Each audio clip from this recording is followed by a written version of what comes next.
Welcome, everybody. And this is In Focus with Danny Ham, gratitude, attitude, and commitment. And today we have a fantastic guest, Caroline Antonia. So this is all about interviewing Caroline, and you guys are going to learn about her journey and what she's been building, and and her growth throughout this experience. So, Danny, now the floor is yours. Go on. You can unmute yourself now. Okay. Thank you. Thank you very much, Carls. I appreciate you unmuting me or allowing me to unmute myself. Here's a slide that says everything said on this call is my responsibility. Unless Caroline says some dumb shit, then it's her responsibility. But either way, if you have a problem, reach out to Carls. She will get you sorted immediately. Carls, thank you very, very much. And let me move around here. Caroline, thank you for joining our call today. We are super grateful to have you here. You can unmute too. Hey, I just like my hair go lower, and I can't get back up, so I'm like really low. I'm like, okay. You do look very short today. Hey, that's okay. That's okay. Well, it's good to see you here. Thank you very much for joining us. We appreciate it. Yeah. Let's see here. So let me pull up my notes because, as you know, technology is my jam. So I'm finding them here and moving them around so I can still see everybody. Charlie, what's going on? Sandra, Denise, John, Thwaites, good catching up the other day, man. Ian, you look very still right now. Oh, there we go. Now he's moving. Chris, what is up, brother? All right, man. So last time, Nasco sent me a message this morning, and his commitment, if you guys remember at the end of our last call, was that he was going to do a push-up a day. That was his commitment. And he sent me a message this morning that said he had to work at his regular job and that he has done his push-up every day. So he just wanted to make sure that everyone knew he had kept his commitment here. So, and Ian actually sent me his whole ad and funnel and has kept his commitment for what he came out and got accountable for. So well done, sir. Props to you. He even sent me progress updates throughout the last 2 weeks. So my man was on it. And John Thwaites, that brings me to you, man. Did you download the MyFitPal? Are you tracking what you put in your mouth, my friend? Yeah. Can you hear me all right? I'm on these Bluetooth headphones. Yeah. You look very fancy. You look like Dr. Look, can we just backtrack just for a minute? Because there were two commitments, okay? So one of them was to cut the carbs and the other one was to journal. And I've been writing every day, right? So far, 1 out of 2. I did download the app, but I realized, and for me, it's not about losing weight. That wasn't the idea, because I'm happy with my weight. I'm not overweight. It was about actually putting my body into keto. So, so rather than using sugar as a fuel, it was to use these ketones. And I just wanted to have that experience. So I did start tracking, and it's a bit of a faff on the phone, you know, so I gave up within a day, right? But I haven't bought anything sugary since. And what remains in the freezer, like there's a kilo tub of ice cream. That's probably about half. It's not often I touch it. And there's some bread that's sliced up that's frozen that I don't, that's right.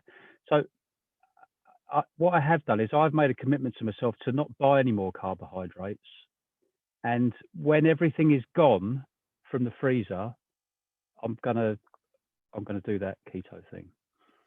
So I don't know whether you understood, when I was explaining whether I made myself clear. But anyway, all is well, and I'm happy about the writing because I've got at least a couple more adverts that have been born as a consequence of this journaling exercise. So thank you, Danny. Thank you. Absolutely, and you look beautiful.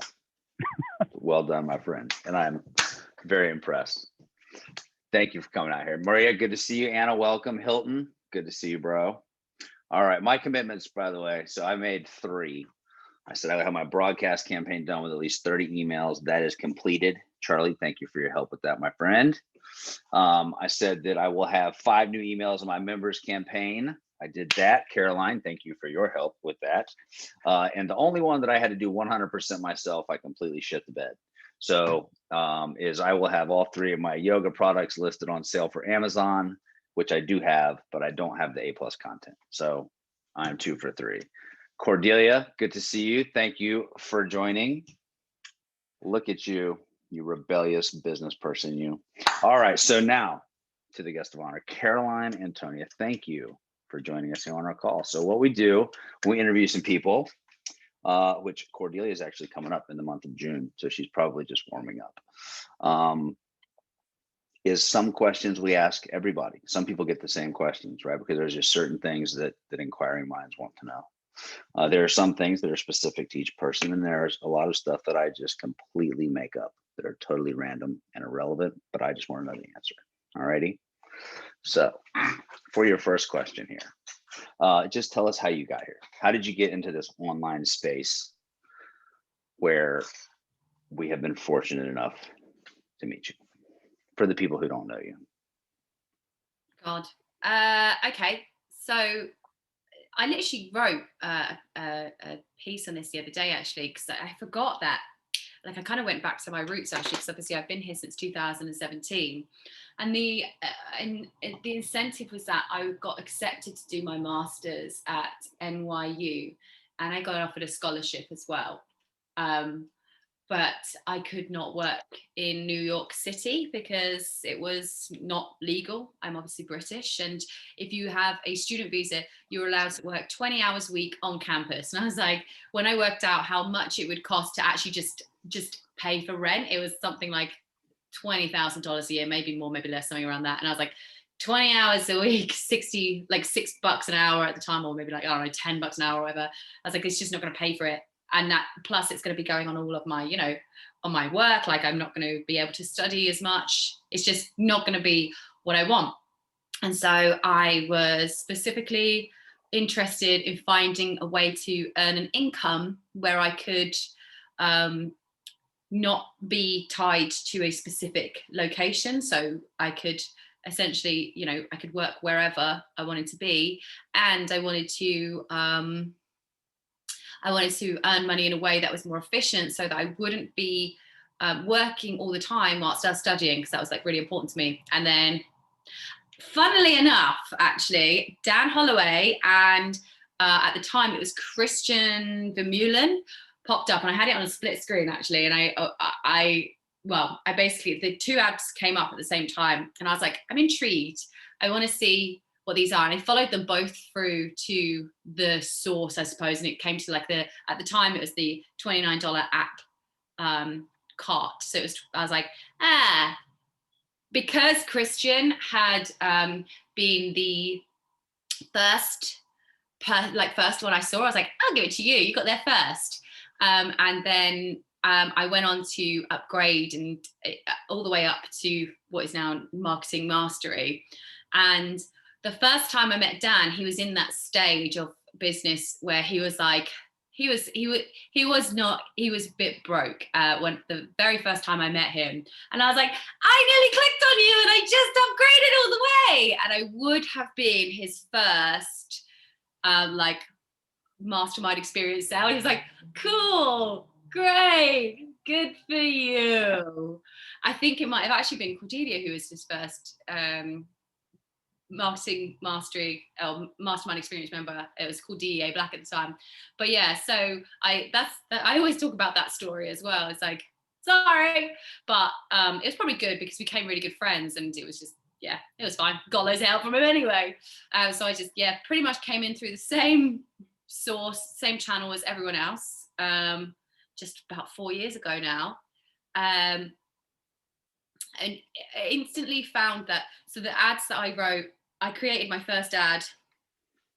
Oh God, it was awful. But it followed the right structure and everything. And I was getting, I think immediately on my first ad, I was getting £5 cost per leads. And at the same time, Dan was actually getting like £15 cost per leads. And I was like, yeah, your advert's terrible. So yeah, he was doing his Scrap the 9 to 5 group at the time, and then we kind of formed a friendship group where we were just sort of like helping people out, and my focus was on helping people write ads, and it kind of just became a bit of an obsession. And when I first met Cordelia, I remember we met in Arizona, which is an interesting story, but we went to the Grand Canyon because we all wanted to shoot our ads. And I just remember I had Dave Holborough, Cordelia, Dan, and Yiska at the time. We were sitting in the back of this like massive truck, just scribbling ads. And that's kind of where it wasn't really it wasn't really something I chose. It was just that I just really wanted to, and Alex, yeah, of course, Alex Smell. I just really wanted to, just when people were talking to me about it, I was like, oh, you've got to come at it from this angle. You should talk about it like this and go at it like this. And it was just something that I naturally was really, really pulled towards. And then so I was very, very entrenched in that aspect of this whole thing. It was literally just ad scripting and figuring out the message behind all that, which kind of, that's led to all my stuff on the side. So I guess that's kind of how because I didn't know that I didn't know that was really cool copywriting. It was actually at that same event where I think I met Guy Ferdman, and he was like, oh yeah, that's copywriting. If you're a copywriter, I was like, oh, am I? It wasn't really like, I didn't really become a copywriter. I was told I was one. So that's kind of my story. I came in same channel as everyone else, and then I just really integrated myself within the community, and I sort of found a spot which tended to be not overlooked, but I just had a different take on it, and a keen personal interest in it. I was also hired by SFM it was SFM at the time. I was hired to do internal copywriting. I'm much more of like a script writer than anything, but it was a great experience as well, and I got to learn the products inside out and just really I guess hone my blade. Really sharpened me a lot. Yeah, that is it. That's everything. Awesome. Okay, thanks for joining us. Bye. Thank you for having me. See you later, guys. So, all right. So what is your, I don't think your greatest fear, but what's a big fear that you have overcome that has now become a skill? Ask me that one more time. What is something that was a fear of yours that has now become a skill? Something you've overcome? Oh, perfection paralysis. That's actually like my big thing. My biggest thing that stopped me, and also due diligence, I think. My biggest thing, I'm very impulsive, I'm very creative, also somewhat neurotic. So I'm a massive perfectionist, which is not great for progressing forwards. It's just not great. So I was always able to write great ads. I launched ads. I always had good metrics, but I just never saw them through, or I didn't set up my tracking properly, or I left holes here and there. So I just didn't perform like all the right checks and all the due diligence that I should have performed. And I was a bit afraid of that, I guess, because I was like, I just thought it was going to take up too much time and it wasn't going to be impactful, and it just kind of messed everything up. And I would work on one thing and never get it out. So it was definitely perfectionism has been a huge thing that I've really overcome, especially in the last year. I think in the last year it's been like, God, it's been insane. I started Launchable, which is my business, and the whole premise of it, aside from scripting and copywriting and coaching, is that you have to get stuff out there, because you need to get stuff out in order to understand its merit, and in order to measure it in marketing, especially if you're putting something out there to the world. It doesn't matter how much you think it's good or someone else thinks it's good, or it doesn't matter. What matters is how your audience responds to it, and you can't actually be effective and improve things unless you know how good it is, so or how terrible it is, so you can at least know you're on the right track. And what I found, for me at least, is that it doesn't, like, so for instance, my most recent advert that I'm running was shot off the cuff. It was kind of like a challenge. I was running but I was running a 10-day ad challenge where you just upload an ad a day, just off the cuff, to try and give you that practice on camera. And I was on a call, and one of the people on the call was like, why don't you do it? We want to see you do it. I'm like, all right, fine. I was wearing like a bright pink sweater like this, like not a good color to be on an advert. My phone was like a bit wonky. Like I remember it was like the end of the day and my heating had been on, so I was quite flushed as well. Anyway, just this terribly produced advert, but I just did it, and I just did it as an example to try and help people. And then it's now performing quite nicely. And I'm being very not cautious with it, but I'm pacing myself with it, rather than my traditional method of like, let's try everything. Let's just push everything out there, which has enabled me to find holes in the funnel and stuff. So to loop it back round, perfectionism has been a massive issue for me. And I found that by just putting stuff out there, you get that feedback loop, and it's just necessary if you want to move forwards.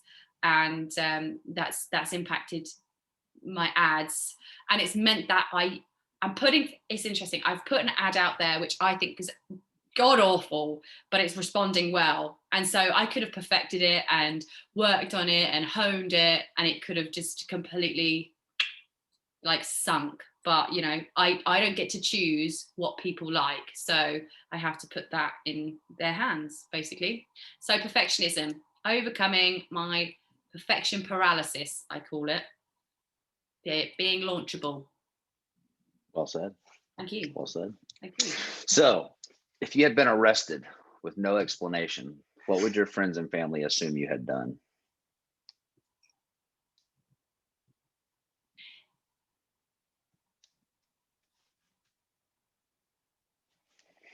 I know. Hey, Charles. Probably doing something naked somewhere. I knew you were going to say that. I really did. Or streaking into the sea. Oh, Cordelia, I knew that. I nearly did get arrested for that. So, Cordelia and me, we're in the Dominican Republic.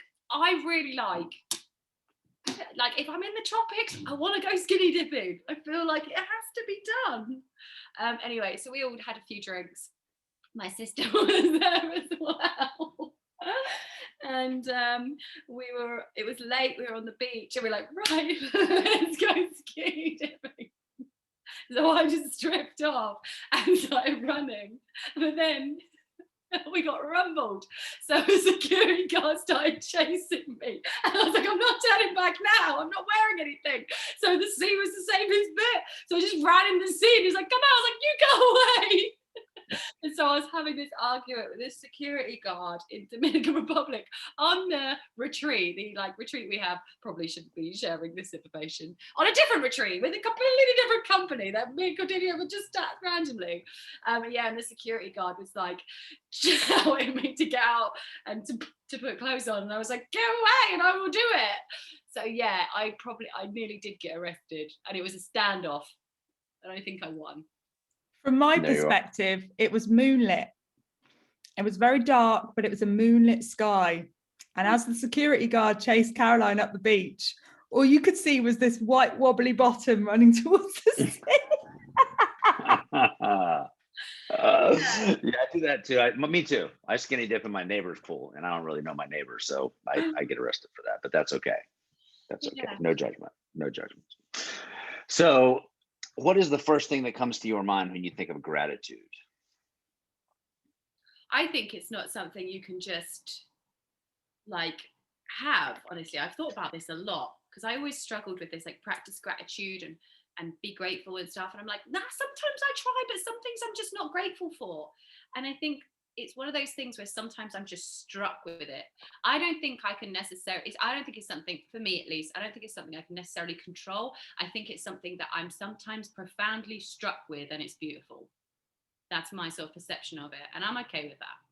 And because I can be a bit entitled and maybe not super grateful all the time. And I think I used to beat myself up about that because I, is in the self-development space and in the, spiritual space. And it's all this being grateful and practice gratitude. And I was like, I'm not grateful for certain things. And not necessarily that I'm angry or anything, but just like, I'm like, don't feel it. Just feel pretty normal.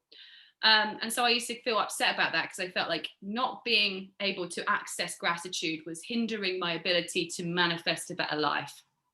And so that caused me a bit of grief, actually.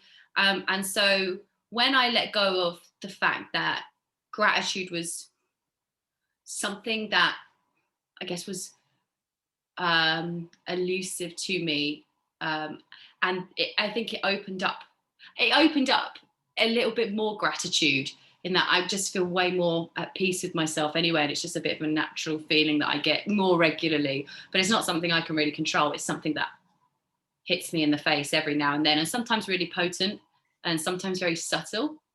And I like it like that because it's like significant and unique. You just pinged it inside of the page, it confused me, putting it back. So that's my right attitude. Okay. So do you have a life philosophy? Like, if so, what is it? Yes, I do. It's more developed in this last year. I believe launchable for me is a philosophy. It's like, you've just got to move forwards with whatever you've got and keep doing that. Because I think it's like, what I've kind of come to realize is like, you work on something, and what it does, it keeps you in this same spot. And by the time you finished it, that's already been done and dusted, and you're behind the next person again. So like every time I move forwards, I kind of move forwards with this intention of like, I'll fix that later. Like I'll go back and I'll prune it and I'll improve it. And I can't, because it's like, well, no, I've got a new challenge to face right in front of me. And so it's like, I don't have time to fuss over every detail. And it's not, I don't think, especially in the world that I'm in, I mean, we can say this in life, but in marketing, so much content is being created all the time, everywhere. So you don't really have the luxury of perfection anymore. It's not like, books, there's one copy of that book. No, I can make 50 posts all slightly different, and they might get read once, and then you move on to the next post. It's like, you don't have the luxury of perfecting so much anymore. You just have to create a model and then move forwards, create something, move forwards, because it's all going to be old news as soon as you take that next step. So yeah, my philosophy is just to like move forward with what you've got. And if you find yourself obsessing, just sod it off. So yeah, it's like, get launchable and just move on. Good philosophy. Thank you very much. Yes, I try to live by that myself. You do.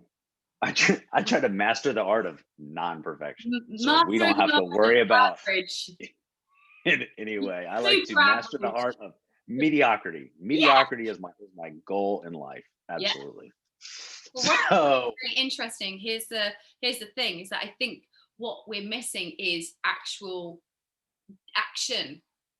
So it's like even though it's like, it makes us feel like we're not creating something that's of value, but just by the act of creating, you are adding value. So it's like this kind of like, okay, yeah, well, all I'm saying is be mediocre. It's not really like that, because to produce is to not be mediocre.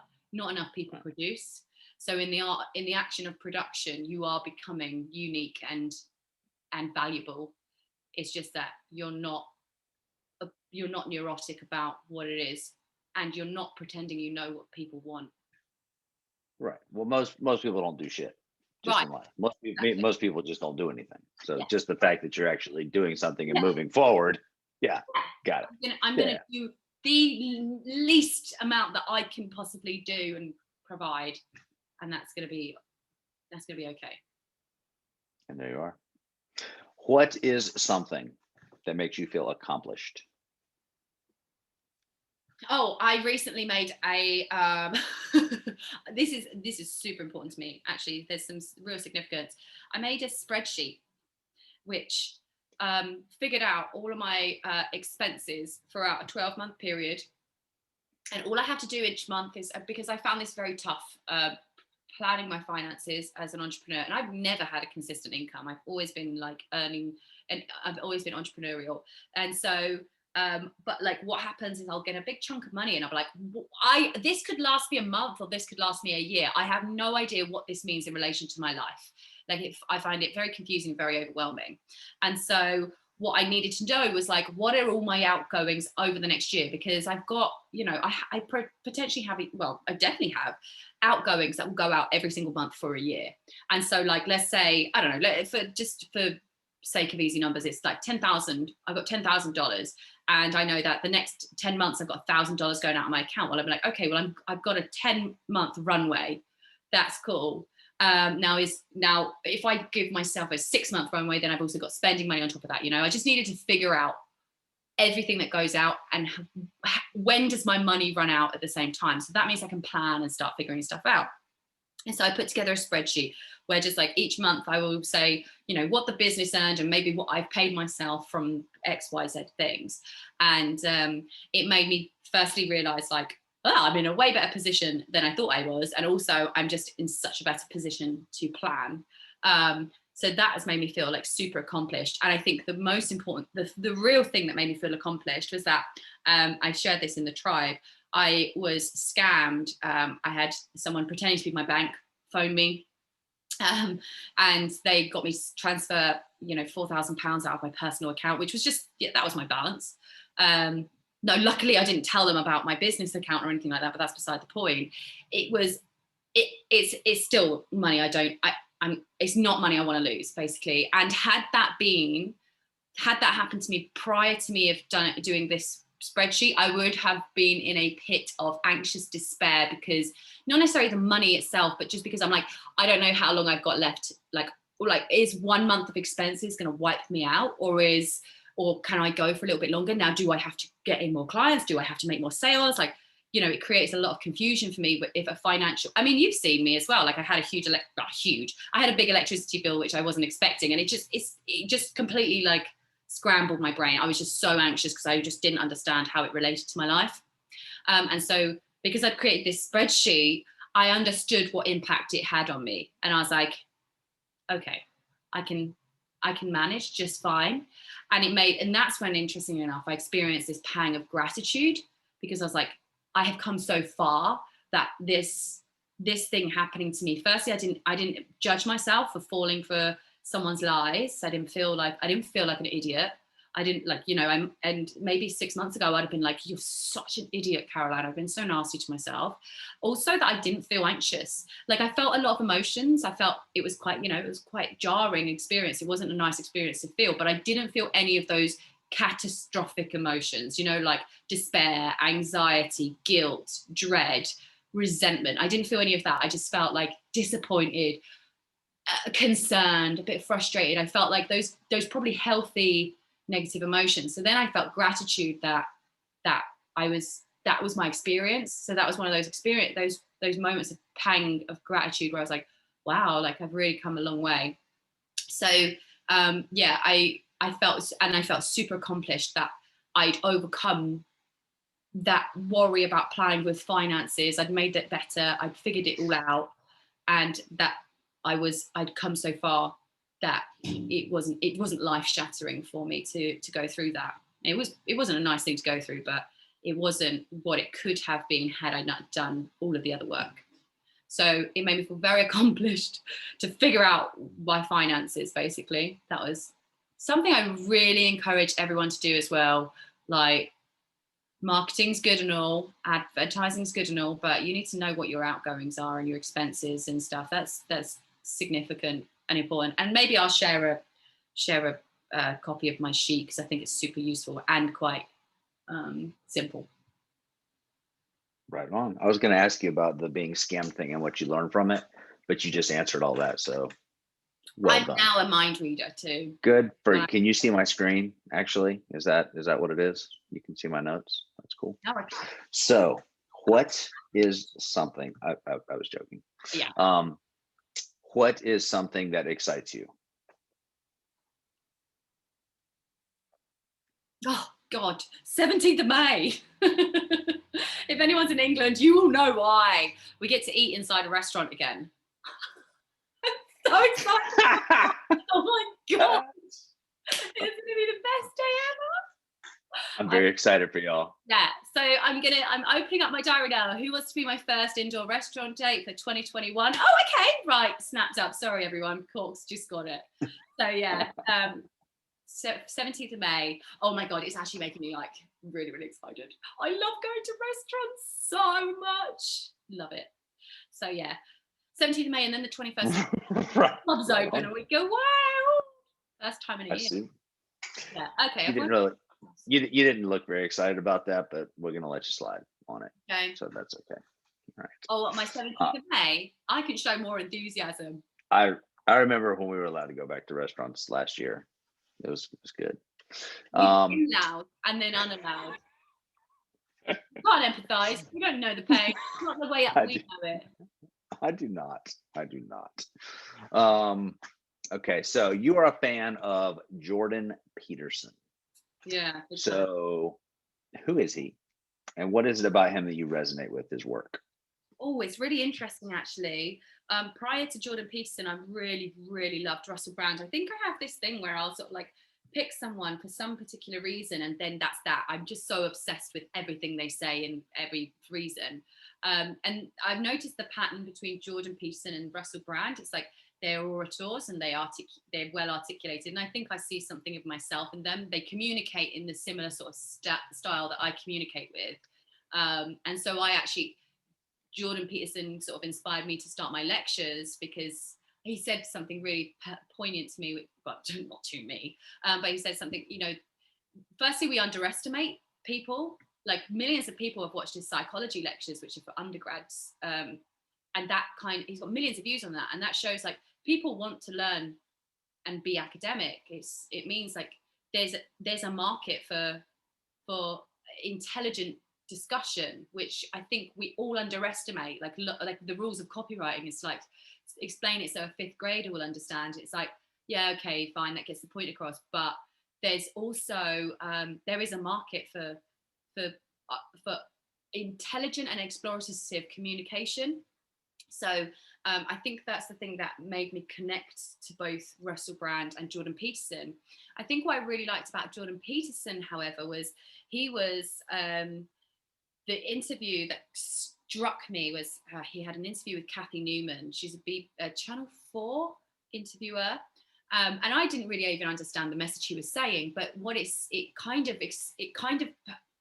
peeled back this layer of TV that is now redundant because she had an agenda. She wanted to tear him apart, and his what's the word? He has such integrity and clear understanding of what he's saying that when she was sort of like tearing him apart, he just didn't take it, and not in any aggressive way. Like he didn't fight back. He just stood his ground, like very like, nope, this is what I believe. And he just answered her questions like she was baiting him, and he answered the questions as if they were a genuine question rather than like an attack, which it clearly was an attack. She was attacking him. And it was just it was like a totally refreshing way of seeing someone responding to such an attack on television with a clear agenda. He didn't allow it to happen. And it was almost like there was a stoicism that I just loved, which I've never seen. I've seen arguments on interviews before and all that stuff. He just didn't allow it. It was just really, really great to see.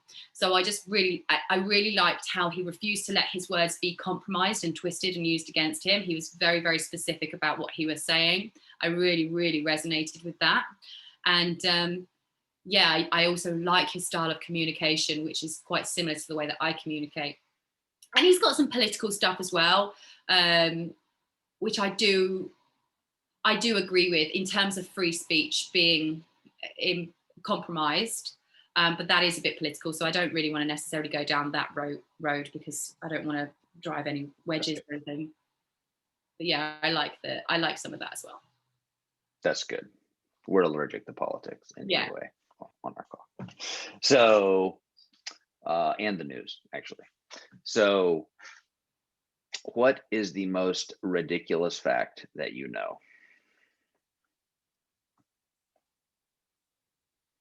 The most ridiculous fact I know. Oh my God. I know some really interesting ones. You can chew on that in the background if nothing jumps to the front of your mind there. So what's something that's invisible that you wish people could see?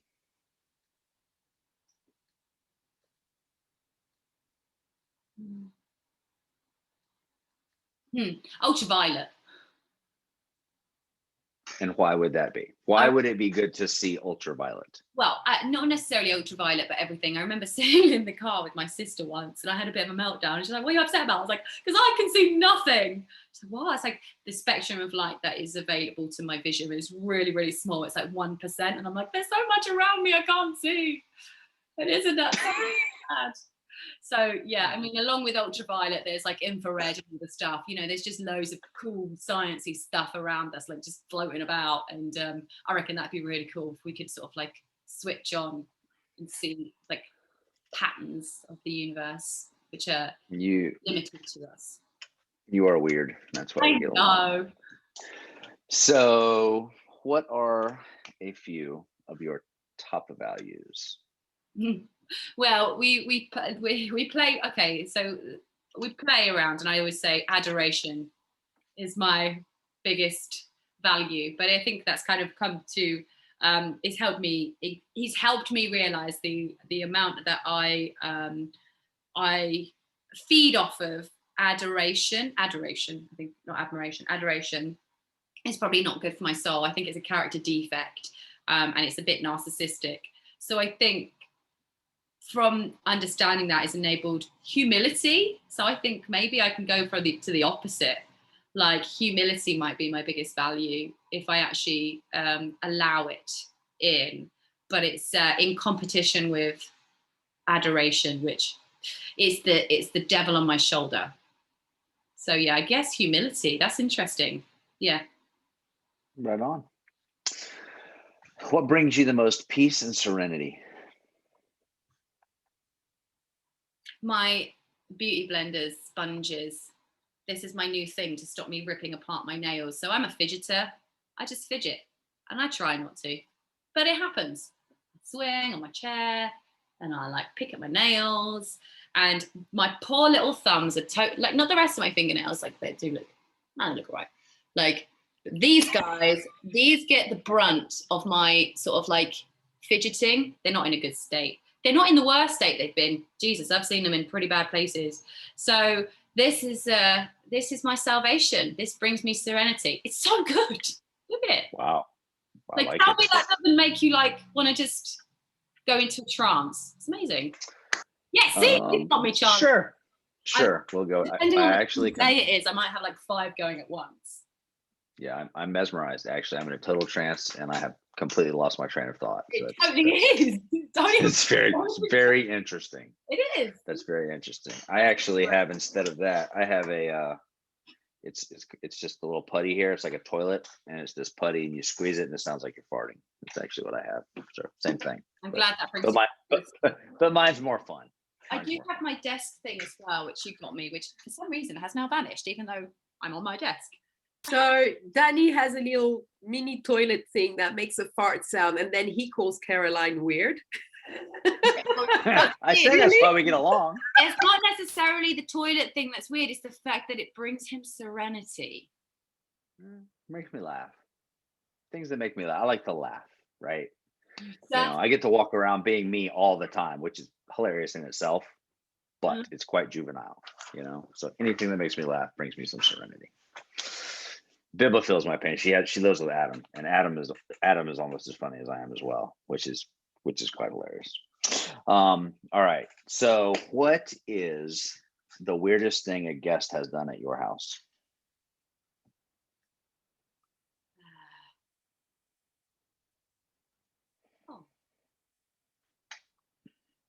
I can think of something. Oh God. Can you actually Cordelia. I mean, can you actually think of something? Because I'm at a loss here, but I don't know whether what you're thinking of is able to be aired.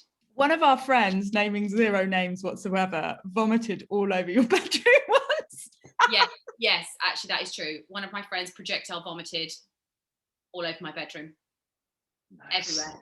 And it's someone you would never expect as well. And it was quite, I don't think it's weird. Well, it was weird because it was them. I was like, oh, you're so dignified. I was like, I think that happened every weekend at my apartment in college, but you know, whatever's different for everybody. Yeah. But not, okay. No one's ever projectile, just that one time. Okay. I've had, what's the weirdest thing anyone's done? Yeah, no, I've had some, nah, that's it. Projectile vomiting all over my bedroom. Okay. If Hollywood made a movie about your life, who would play you?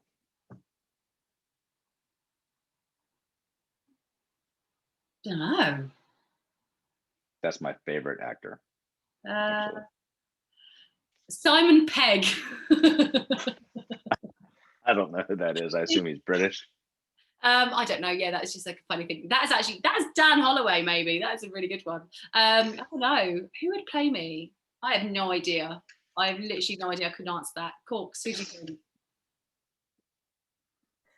Do you know what? I don't know why Keira Knightley's coming into my head. Is there anything like you? But it did. So I feel like my intuition must know that that's probably.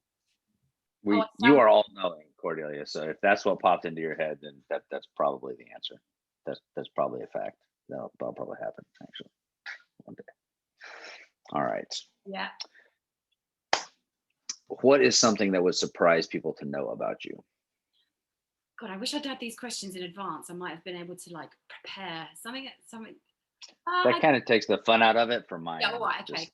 Just to be fair. I have a lot of negative emotions. I think, I mean, it surprises me on a daily basis that people know who I am.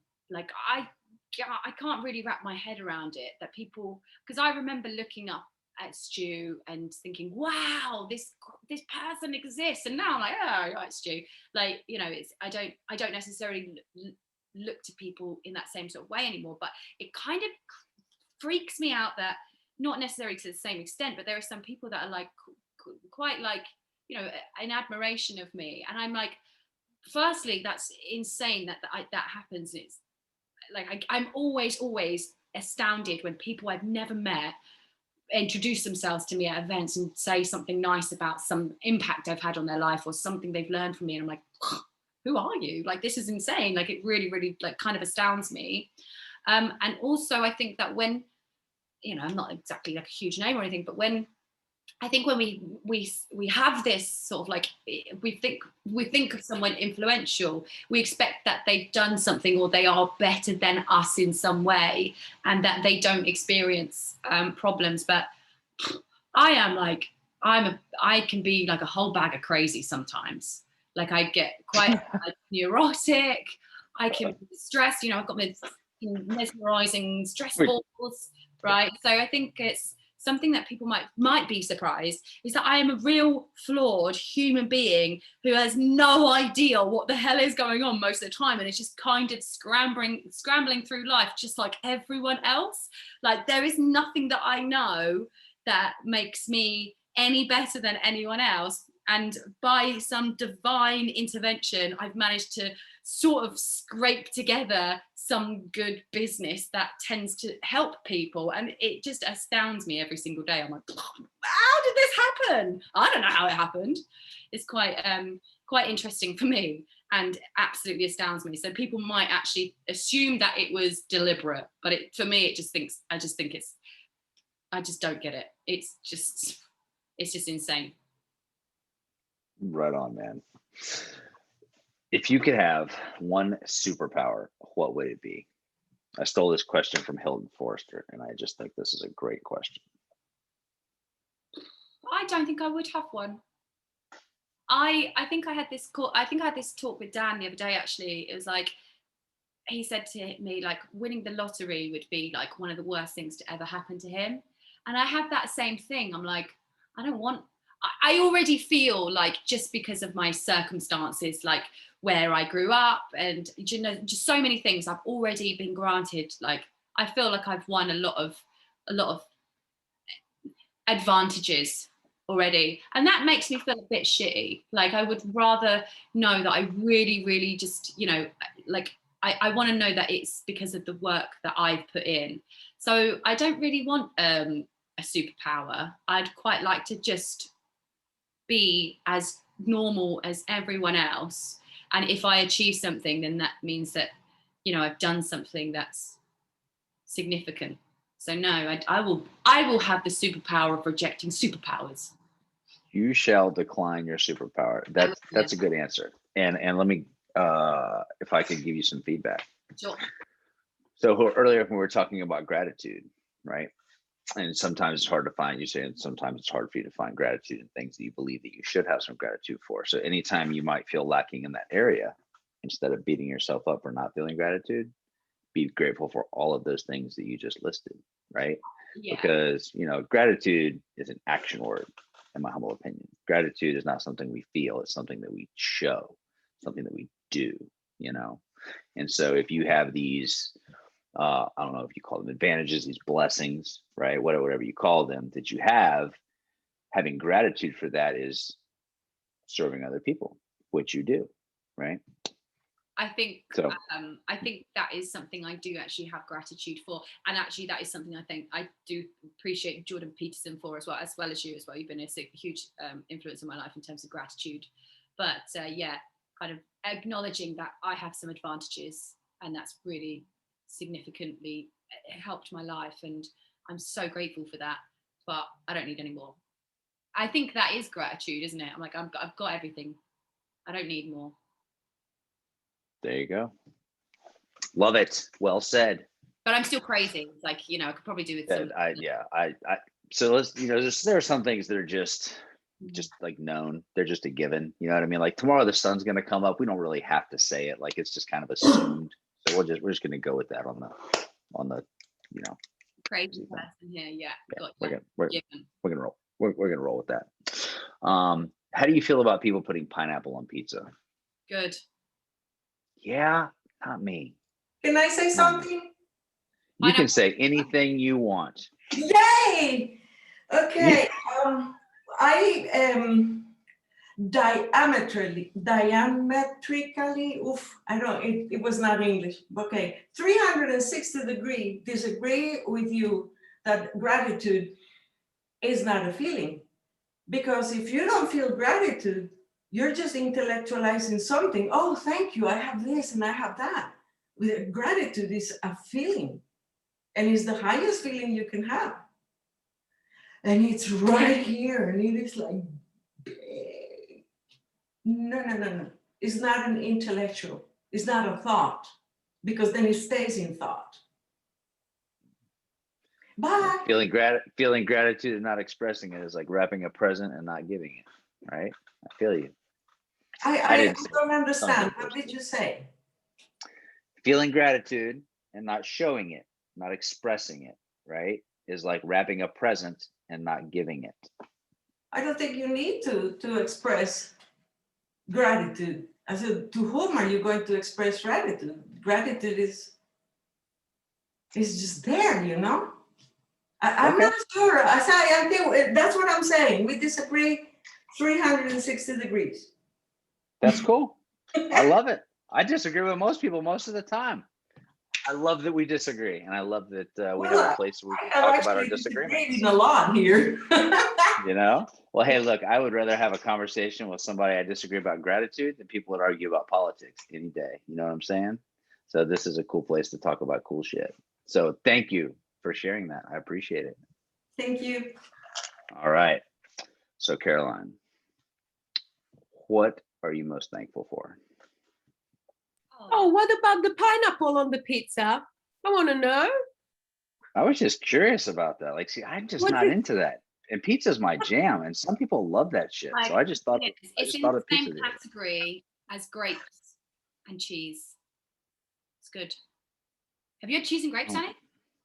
Yeah, I don't think it's the same thing, man. It is. It's sweet and cheese. I don't really know what cheese kind of comes under. It's not salt, is it? It's like cheese. It's sweet and cheese. It's great. Right on. Milan, do you have your hand up, my man? Is that intentional? Did you want to say something, brother? Thank you very much. First time, and I don't know rules. And I hope you hear me now. Yeah, we only have one rule on this call, and it's don't be an asshole. That's the only rule. So other than that, do your thing, man. Yes.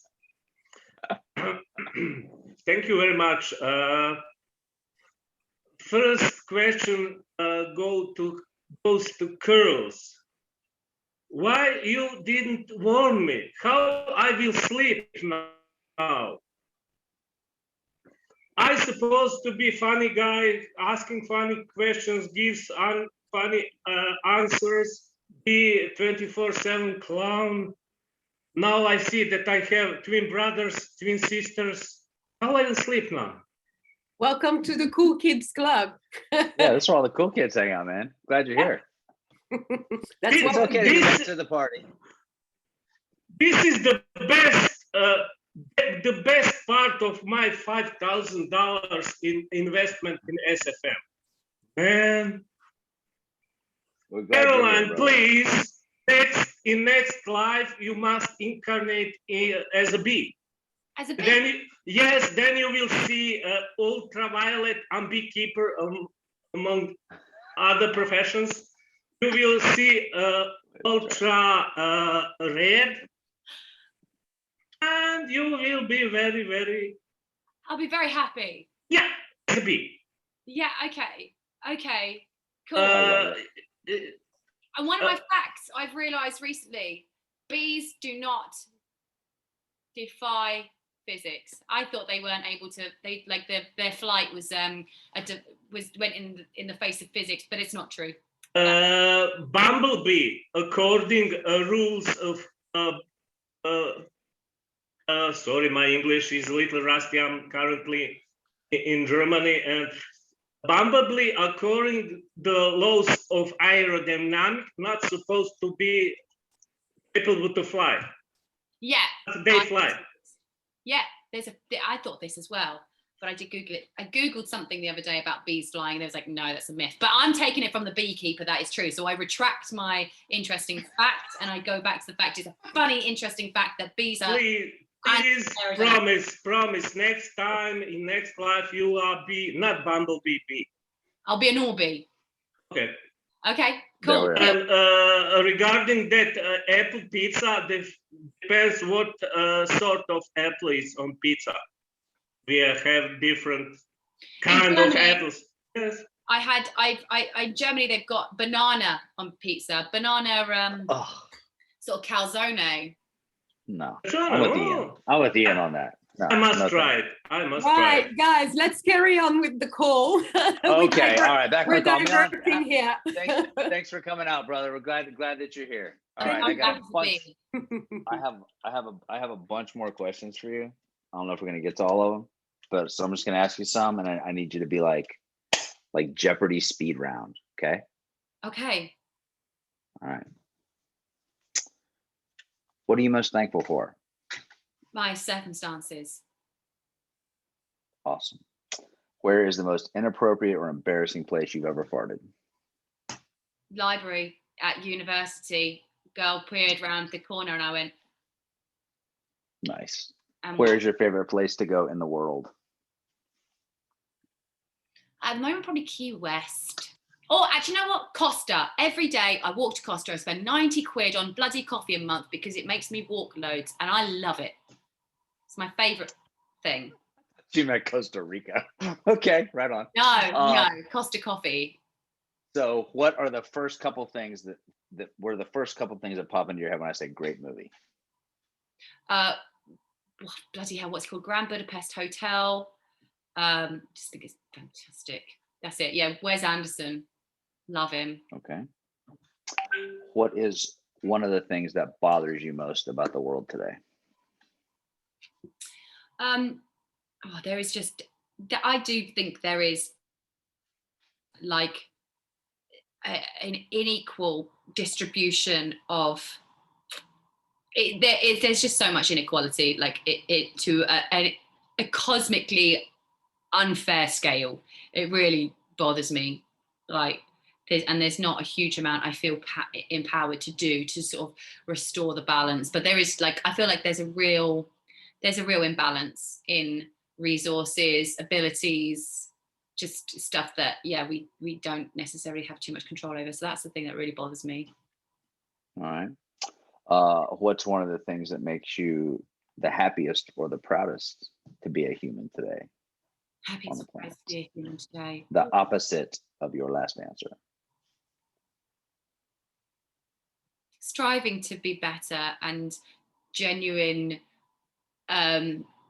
attention to contribution. Like people care that things aren't fair, even if they are on the upper end of the imbalance spectrum, and that's good. All right. Since you've been in this space, what is the one thing you believe that holds most people back from reaching their goals?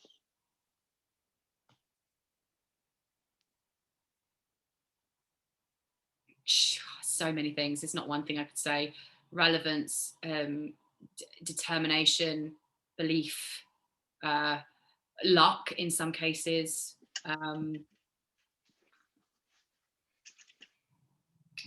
I think the thing that really sets anyone apart, and it may not be, I think it's hard work and attention to the process, because, you know, you're not always going to be relevant or appropriate, or it's not always going to work out exactly how you think it is. But if you stick at it, there's gold to be found, even if it's not what you expect it to be. So, you know, the successes I've had from sticking to one thing for this amount of time and not really deviating, just staying sort of in this area, it's the amount of time I've spent in it and the duration and the I'm just relentless, I'd say. Persistence, yeah. because most people quit when things get hard, or they don't get the result that they want. Well, I think persistence and okay. Yeah, most people quit. Yeah, you keep going until you get there. Right on.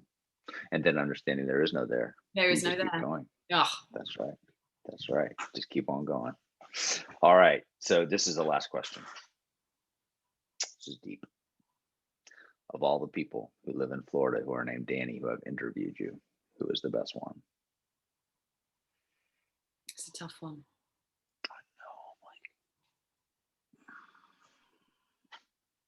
I think you. Yeah, I think Score. Yeah, if I was to really. Thank you. Yeah, I think you. Sweet. I'm gonna have you stop there in case you think of another one. But thank you. I really appreciate that, because of all the people you had to choose from. For me to be the answer, it's like, it's made my day. Appreciate it. I'm glad. You are the best Danny in Florida that I know who's interviewed me. Love it. Thank you very much. And that was very well articulated. So, on our next call, generally, we do one where I've been interviewing people, because on our call here, folks wanted to, they like the fact when we bring people out, you get to know people have an impact on our community and on the planet. And generally we've been doing one of those, and then one where I'll talk about some shit, and then other people say really cool things, and then we interview somebody else.